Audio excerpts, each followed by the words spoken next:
दोस्तों कभी कभी इंसान होश में इतना अंधा हो जाता है कि वो ऊंच नीच और रिश्तों को भी भूल जाता है। आज की दोस्तों कहानी में भी कुछ ऐसा ही होता है। दोस्तों एक लड़की जिसकी नई नई शादी होती है और शादी होने के बाद जब वो अपने ससुराल जाती है तो उसके ससुराल में उसके सास ससुर उसको कुछ ऐसी चीज करने के लिए मजबूर कर देते हैं कि शायद सुन करके आप भी चौंक जाइएगा। और फिर एक दिन दोस्तों उसी के ससुराल में उसके साथ एक ऐसी घटना घटती है जो कि सोशल मीडिया पे वायरल होने लगती है। तो दोस्तों आज की कहानी के माध्यम से जानने की कोशिश करेंगे कि आखिरकार उस लड़की के साथ क्या हुआ था। ये सब जानने के लिए कहानी को लास्ट तक जरूर सुनिएगा। नमस्कार दोस्तों। और दोस्तों घटना की शुरुआत करें उससे पहले आप लोगों से बस एक छोटा सा रिक्वेस्ट है कि यदि आप लोगों ने अपने इस चैनल को सब्सक्राइब नहीं किया है तो अपने इस चैनल को सब्सक्राइब करके बेल आइकन को जरूर दबा दीजिएगा, ताकि जो हमारी आने वाली कहानी जो होगी वो सबसे पहले आप तक पहुंचेगी। और अगर आपको ये कहानी अच्छी लगे तो लाइक शेयर करके कमेंट बॉक्स में अपनी राय जरूर दीजिएगा, जिससे कि मेरा हौसला बढ़ता रहे और आप लोगों के लिए ऐसे ही नई नई इंटरेस्टिंग और जागरूक करने वाली कहानियां लेकर के आता रहूं। आजकल दोस्तों आज की जो ये सच्ची कहानी है ये मध्य प्रदेश के इंदौर की है। मध्य प्रदेश के भोपाल में एक लड़की जो कि अपनी माँ के साथ में रहा करती थी, जिसका नाम रागिनी होता है। रागिनी की उम्र 22 साल के करीब होता है। रागिनी जो कि देखने में बहुत ही ज्यादा खूबसूरत होती है और वे अपनी माँ के साथ रहती थी। इसी बीच 2023 की बात होती है। उस लड़की के लिए एक अच्छे घराने से रिश्ता आ जाता है। दरअसल जो लड़का था वह लड़के के घर वाले, लड़के के पिता बहुत ही पैसे वाले होते हैं और लड़का एक प्राइवेट बैंक में मैनेजर के पद पे कार्यरत होता है। जैसे ही दोस्तों इस बात की जानकारी उस लड़की की माँ को होती है, लड़की को होती है, वो बहुत ही ज्यादा खुश हो जाते हैं और इस रिश्ते के लिए हाँ कर देते हैं। अब दोस्तों 2023 में उस लड़की की शादी उस लड़के के साथ कर दी जाती है। लड़की जो थी दोस्तों वह पहली बार अपने माता पिता को छोड़ के ससुराल पहुंचती है और जब वह ससुराल पहुंचती है तो बहुत ही ज्यादा खुश होती है, क्योंकि दोस्तों ससुराल में किसी चीज की कोई कमी नहीं थी। ससुर बहुत ज्यादा पैसे वाले थे, घर में हर चीज की सुविधा व्यवस्था थी और उसका पति जो था वो भी एक बैंक में मैनेजर के पद पे कार्यरत था। करीब 10 दिनों तक वह लड़की अपने ससुराल में रहती है और ससुराल में रहने के बाद 10 दिनों के बाद वह अपने घर वापस आ जाती है। जैसे ही वह अपने घर वापस आती है तो उसकी सखी सहेलियां उससे मिलने के लिए आती हैं, उससे बातचीत करती हैं और उससे कहती हैं कि आखिरकार तुम्हारी ससुराल कैसी है। तो अब जो ये रागिनी है अपने ससुराल को फंस करके बताती है और कहती है कि मेरा ससुराल बहुत ही अच्छा है, क्योंकि मेरे ससुराल में किसी चीज की कोई कमी नहीं है, पैसे रुपए की कोई कमी नहीं है, हमारे घर में हर चीज की व्यवस्था है, हम जो चीज मांगते हैं तुरंत ही मिल जाता है। अब ऐसी बातें सुन करके उसकी सहेलियां जो है वो मन ही मन खुश हो जाती हैं और सोचने लगती हैं कि आखिरकार क्या उनको भी ऐसी ही ससुराल नसीब होगी। और वे रागिनी से कहती हैं कि रागिनी तुम तो बहुत ही किस्मत वाली हो, क्योंकि तुम्हें बहुत ही अच्छा घर मिल गया है, एक लौता लड़का मिल गया है, पैसे की कोई भी कमी नहीं है। अब जब रागिनी इस तरीके से अपने ससुराल के बारे में सुनती है तो वह भी मन ही मन बहुत ही ज्यादा खुश हो जाती है। कई दिनों तक दोस्तों अपनी माँ के साथ अपने मायके में रहती है, लेकिन एक दिन उसके ससुर उसे लेने के लिए आ जाते हैं। अब वह लड़की जो थी वह अपने ससुर के साथ अपने ससुराल पर पहुंच जाती है। शाम का समय होता है। शाम के समय दोस्तों वह खाना वगैरह बनाती है और खाना बनाने के बाद जब वो रात होता है तो ससुर पति सब लोगों के लिए खाना निकालती है। सब लोग बैठ में साथ साथ में बैठ करके खाना खाते हैं। तो अब उसका पति अपने बिस्तर पे सोने के लिए चला जाता है, ससुर अपने बिस्तर पे सोने के लिए चला जाता है, सास भी अपने बिस्तर पर सोने के लिए चली जाती है। इस बीच दोस्तों जो ये रागिनी है वो घर के काम करती है और काम करने के बाद जब वो फ्री होती है तभी उसकी सास उसको आवाज देती है और उससे कहती है कि रागिनी जरा यहाँ पे आना। तो अब रागिनी जो है वह उसके पास में जाती है। अब रागिनी जाती है और कहती है कि हाँ माँ जी बताएं क्या बात है। तभी जो उसकी सास है वो कहती है कि जरा सर जो तुम्हारे ससुर जी हैं तो उनका सर दर्द कर रहा है, उनके जा करके सर पे मालिश कर दो। अब दोस्तों होता क्या है कि जब रागिनी सुनती है इन बातों को तो सोचती है कि हो सकता है कि सर दर्द कर रहा हो, मालिश कर दूंगी।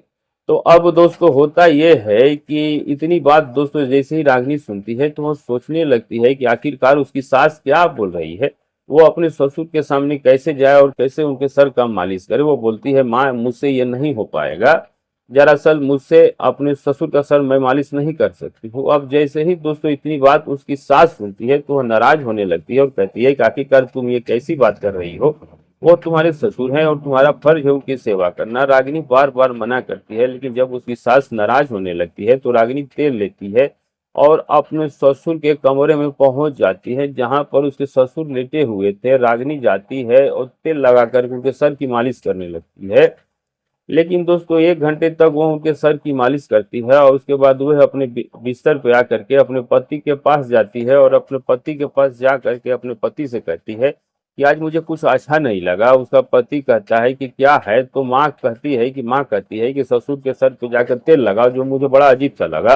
अब जब ये बात उसका पति सुनता है तो वह कहता है आखिर ये अजीब सी क्या बात है, आखिर वह तुम्हारे पिता है, वह तुम्हारे ससुर है, ये तुम्हारा फर्ज है सेवा करना, इसमें क्या गलत है। अब दोस्तों रागिनी चुपचाप बिस्तर पर लेट जाती है। लेकिन दोस्तों यहाँ तक तो सब कुछ ठीक था, लेकिन इसके आगे का सुन करके आप लोग भी शायद चौंक जाए। अब अगला दिन होता है, अगला दिन फिर का शाम का वक्त होता है और फिर उसकी सास उससे कहती है कि रागिनी तुम्हें अपने ससुर के पास जाना है और जा करके उनके बदन की मालिश करनी है। अब दोस्तों रागिनी कहती है कि माँ जी मुझसे ये नहीं हो पाएगा। रागिनी नाराज हो जाती है और रागिनी उसके बाद फिर से तेल लेकर के ससुर के कमरे में जाती है और मालिश करने लगती है। लेकिन इस बीच उसके ससुर रागिनी को अलग अलग तरीके से छूने लगते हैं। रागिनी यह देख करके बहुत ज्यादा परेशान हो जाती है और थोड़ी देर में वहां से निकल करके आती है, अपने पति के बिस्तर पे जाती है और सारी बातें बताती है कि किस तरीके से तुम्हारे पिता उसके साथ अभद्र व्यवहार करते हैं। लेकिन दोस्तों उसका जो पति है वो अपनी पत्नी से कहता है कि देखो इसमें गलत कुछ भी नहीं है, क्योंकि तुम उनकी एकलौती बहू हो, सारी संपत्ति की हकदार हो, तो आखिरकार उन्होंने तुम्हें टच कर लिया तो इसमें कौन सा गलत काम कर लिया। रागिनी समझ नहीं पाती है कि आखिरकार इस परिवार के लोग, इस घर के लोग कैसे हैं, लेकिन यानी इन्हें मुझसे कोई मतलब ही नहीं है। अब इस तरीके से तो दिन पर दिन बीतते जाता है और एक दिन उसकी सास जो है वो अपनी बहू को फिर से हुक्म देती है कि अपने ससुर के कमरे में जाओ और अपने ससुर की सेवा करो।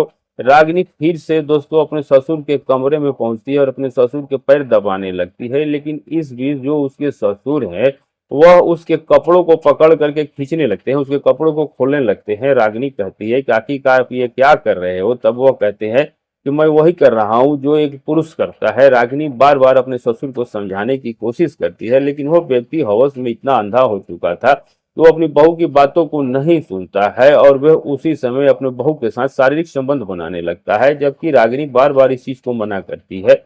अब वो अपने सास के पास जाती है और कहती है कि माँ जी आज तो ससुर जी ने जितनी भी हद थी वो सारी पार कर दी। दरअसल उन्होंने मेरा रेप किया है, बलात्कार किया है, मेरे साथ शारीरिक संबंध बनाए हैं। अब जैसे ही यह बात उसकी सास सुनती है तो वो हंसने लगती है और कहती है कि आखिरकार इसमें क्या गलत है, इसमें तुमको अजीब क्या लग रहा है। अगर तुम मेरे बेटे के साथ शारीरिक संबंध बना सकती हो तो मेरे पति के साथ शारीरिक संबंध बनाने में तुम क्या हर्ज है।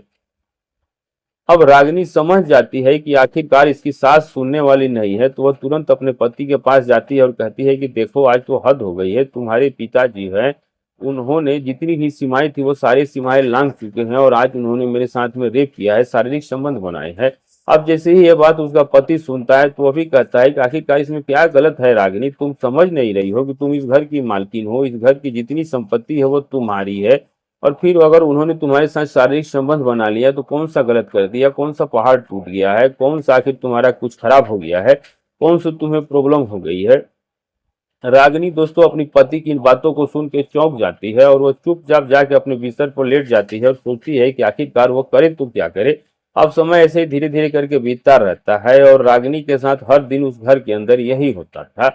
दोस्तों फरवरी 2024 की बात होती है। रागिनी जो थी वह अपने ससुराल आती है। इस बीच उसके पति का ट्रांसफर हो जाता है, तो अब वह अपने सास ससुर के साथ घर पे अकेली थी। लेकिन दोस्तों वह समझ नहीं पाती है कि आखिर वह करे तो क्या करे। उस दिन के बाद से हर दिन उसका ससुर अपनी बहू के साथ शारीरिक संबंध बनाने लगता है।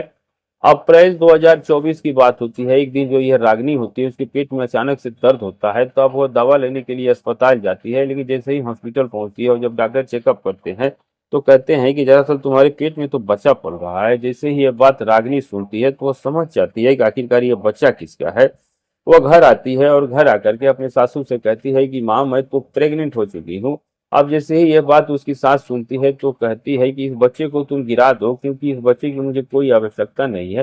रागिनी कहती है कि नहीं, मैं इस बच्चे को गिरा नहीं सकती हूँ, चाहे तो यह बच्चा मेरा पति का हो या ससुर का हो, लेकिन मैं इस बच्चे को इस दुनिया में जरूर लाऊंगी।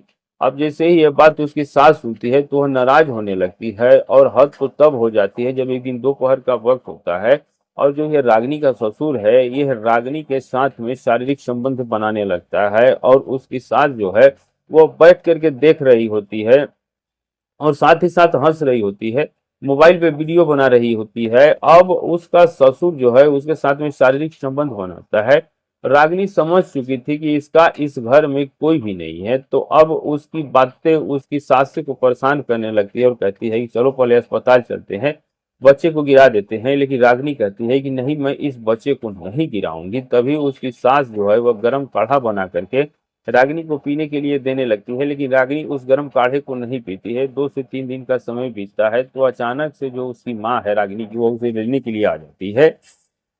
अब दोस्तों होता यह है कि रागिनी की माँ को देख करके जो भी दोस्तों रागिनी की सास थी वो भी थोड़ी देर के लिए चौंक जाती है और सोचने लगती है कि आखिर ये एक पे कैसे आ गई। तो रागिनी जो थी वो अपने माँ के साथ मायके चली जाती है, लेकिन दोस्तों वो समझ नहीं पाती है कि आखिर वो अपना दुख दर्द अपनी माँ से कैसे कहे। वो अपनी माँ से कोई भी बात नहीं कहती है, लेकिन उसकी माँ को पता चल जाता है कि रागिनी जो है गर्भवती है। ये सुन के वो बहुत ज्यादा खुश होती है और रागिनी का बड़े ही अच्छे तरीके से ख्याल रखती है, उसको ध्यान देती है। लेकिन क्योंकि उसको नहीं पता था कि ये बच्चा किसका है, समय धीरे धीरे करके बीतता रहता है। लेकिन जो ये रागिनी थी इधर गुमसुम रहती थी। करीब 4 से 5 दिन का समय बीतने के बाद एक दिन दोस्तों जो ये रागिनी की मौसी है वो रागिनी के घर आ जाती है। और जैसे ही रागिनी के घर आती है और जैसे ही रागिनी को देखती है तो उसे देख के थोड़ा सा परेशान हो जाती है। रागिनी जो अपने घर पे अकेली चुपचाप बैठी हुई थी, तभी वो रागिनी के पास जाती है और रागिनी से कहती है कि रागिनी, मैं देखती हूँ कि तुम पहले वाली रागिनी नहीं हो। दरअसल पहले तुम जैसे खुश रहती थी, हंसती थी, अब वो तुम्हारे चेहरे की रौनक जो है वो दिन पर दिन गायब होती जा रही है। आखिरकार क्या बात है बेटा, क्या परेशानी है?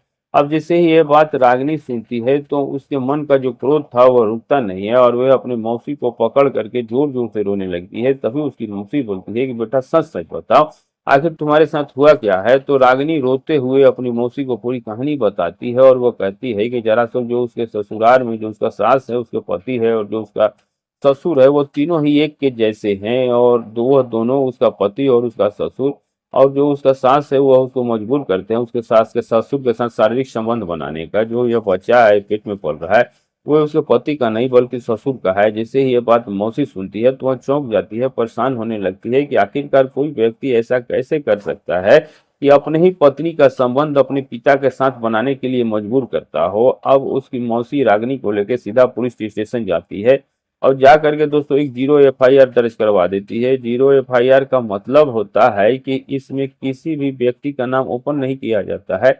अब पुलिस वाले जो है वह मीडिया कर्मियों को बुलाते हैं और मीडिया कर्मियों के सामने पूरी कहानी को सुनाते हैं और उनको यह हिदायत देते हैं कि आखिरकार इस घटनाक्रम से जितने भी जुड़े हुए लोग हैं उन सभी का नाम गुप्त रखा जाएगा। अगले दिन दोस्तों जो ये पुलिस है वो उसके ससुराल पहुंचती है और ससुराल में जा करके दोस्तों जैसे ही दोस्तों वहां पहुंचती है तो देखती है कि उसके घर पे जो उसका पति, सास और जो ससुर है वो सारे लोग घर से भाग चुके थे और घर पे दोस्तों ताला लगा हुआ था। तो अब पुलिस उन तीनों की खोज छानबीन करने लगती है। और दोस्तों आज की जो ये कहानी घटना का सुनाने का मेरा मकसद किसी की भावनाओं को आहत करना या ठेस पहुंचाना बिल्कुल भी नहीं है। केवल आपको जागरूक, सतर्क और सजग करना है। आप लोग जहां भी रहिए सावधान रहिए, सुरक्षित रहिए। और दोस्तों इस आज के इस घटना के विषय में आपकी क्या राय है कमेंट करके जरूर बताइएगा और कि आप लोग ये घटना कहाँ से सुन रहे हैं। और दोस्तों पुलिस अभी उनकी छानबीन कर रही है। जैसे ही दोस्तों इस कहानी में कुछ और प्रोग्रेस होता है तो हम आपको जरूर बताएंगे कि आगे इस कहानी में क्या हुआ है। तो दोस्तों आप जहां से भी वीडियो देख रहे हैं लाइक कमेंट शेयर जरूर कीजिएगा। वीडियो अच्छी लगी हो तो मिलेंगे सही दोस्तों किसी सच्ची घटना के साथ। तब तक के लिए नमस्कार।